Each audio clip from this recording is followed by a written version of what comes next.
introduce the Alfred Joyce Kilmer Memorial Bad Poetry Contest, which Spectator this semester listed first on its list of best Columbia arts traditions.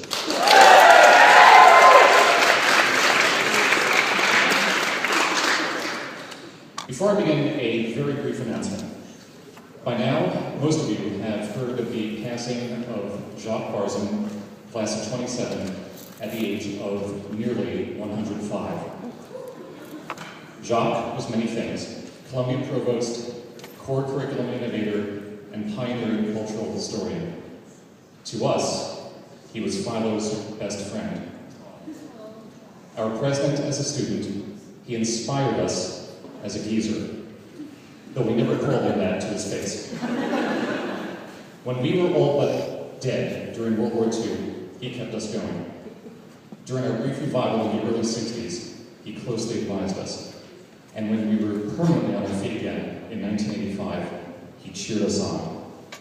This being a humorous occasion, we recall Jacques especially for his wit. For our bicentennial in 2002, he congratulated us on our new corporate existence.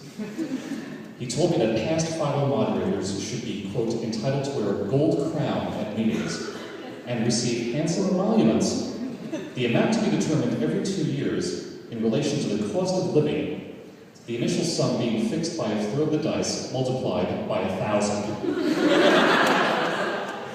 Tonight we remember him fondly.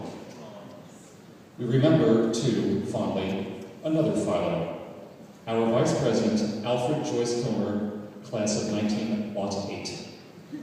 We love this man to death. And yes, our love has a bit of a bite to it. For Kilmer was one of the most old-fashioned, sentimental, and pious poets who ever lived. The Literary Digest said, he never wrote a line that was not pure and sweet and clean. He was a devout Catholic who once said, if I can learn to love God more passionately, more constantly, without distractions, absolutely nothing else can matter. He was a happy warrior who enlisted in World War I because he thought it was sheer romance. And he died a martyr, volunteering to reconnoiter German machine gun positions. Kilmer was a very public writer who loved the world, sensed the hand of God in it, and wanted to celebrate it. And so he wrote hurtful tributes to everyday things: houses, steam engines, butterflies. He wrote a poem called Delicatessen. It included these lines: from every land has come a prize, rich spices from the Orient, and fruit that knew Italian skies. Kilmer had no use for modernism.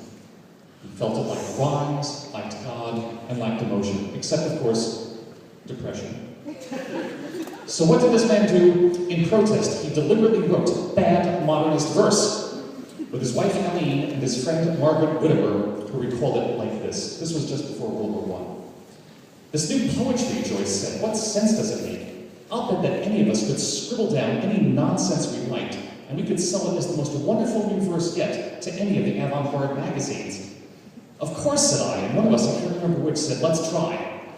Joyce and I grabbed a pencil apiece and went at it. We made 3 or 4 short poems, writing as fast as our pencils could gallop, stopping now and then to giggle at our own gems. I wish I could remember them. I do recall the beginning and end of one of mine, and actually I have 2 of them, which our good friend Mr. Edward Greta dug out of mothballs for me. The first is Question Nocturnal. Eyes like little green apples in a wrinkled apple blossom face. Why do you look at me? The wind lifts gold up and down the street, and through the windows, even the windows, no, not the windows, of me.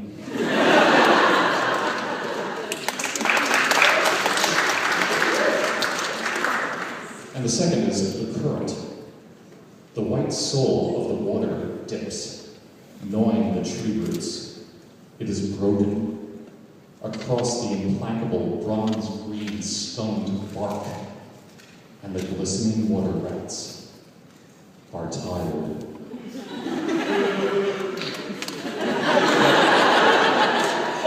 We exchanged them and read them to each other, and when we could all stop laughing, Joyce said with great seriousness, "These are too good to waste, we'll send them out." "Not under our own names," Elaine said. "Oh no," we said. "We valued our own names." After some discussion, each of us contributed a name. Joyce had been christened, which he hated and had carefully suppressed, Alfred Joyce. I had just escaped being given a middle name for a collateral, Isaac Watts, who wrote, "How doth the little busy bee," in the 18th century. I contributed Watts and Joyce the Alfred. "We must build him," Joyce said. "He must have publicity." We built him. He was a young man from the Middle West. He lived in a village garret. He refused to do anything for a living but write poetry. He was small, thin, deep-eyed, with a shock of flowing hair. "He doesn't wash much, but we'll let that be inferred," said Joyce. He went on with Alfred till bedtime. By then he was so real we practically believed in him ourselves. "But he's so farcical," Elaine protested. "Nobody could believe such a character." "Don't worry," said her husband. "A sense of humor is the first thing the avant-garde have jettisoned. They'll swallow him hook, line, and sinker. I'll do the publicity tomorrow." "But who'll take it?" we demanded. "Leave that to me," said Joyce. When I came out next weekend, Joyce was beaming almost to bursting. "Harriet has taken some," he said gleefully. This was Harriet Monroe, the editor of Poetry magazine. "And without a pal, I'm telling her to. I've given away some more to the little magazines that die to make verse free. Let's do some more." We did some more. They were almost all taken. The avant-garde began to ask for data on their promising new brother. In a month more, Alfred Watts was a growing concern. "The anthologies are beginning to take him," Joyce said, concern mingled with pride. So we produced more and more Watts poetry. It was more and more accepted. It was more and more crazy. But two things happened. Other poets of his kind yearned to meet him. Also, he began to have fan mail. As for the second thing, I came out one Saturday and kept very quiet. After dinner, and we got the children to bed, I couldn't keep quiet any longer. I poured it out. I don't know what's happened. A dreadful thing has happened to me. I can't write anything but Alfred Watts poetry. There was dead silence, and Joyce said, "Neither can I." I said, "What shall we do?" "I'm afraid," he said, "the answer is murder." "We'll have to kill him," Joyce agreed. "But how?" It wasn't too difficult, once we put our minds to it.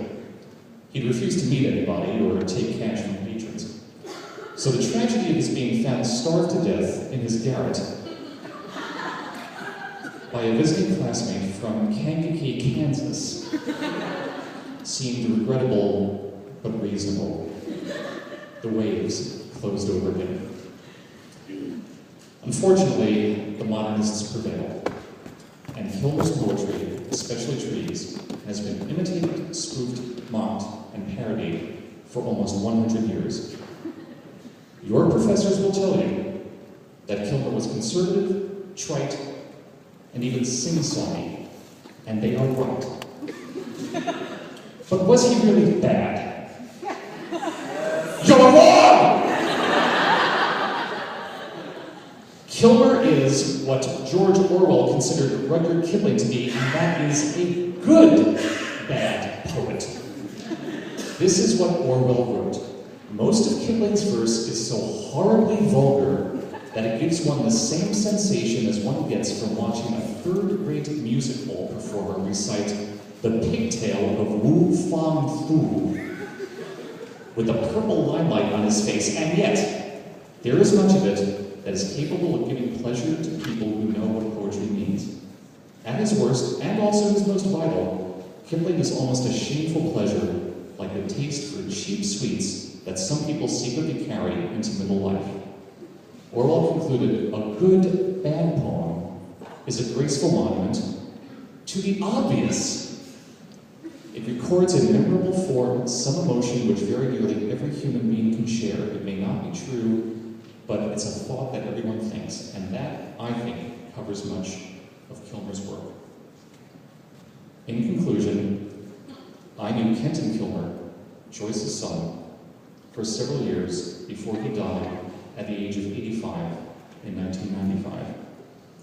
He was poetry editor of the Washington Post, when there was such a thing. And whenever it came time for this contest, I'd ask him to convey his greetings. He was always a little dubious about what we were doing, but he always sent his best. He was very happy that we were remembering his father, and that's what we're doing tonight. Kilmer, celebrated life. We celebrate him. This year and every year, this event is happily dedicated to the memory of Alfred Joyce Kilmer, and, on this special occasion, to Jacques Barzil.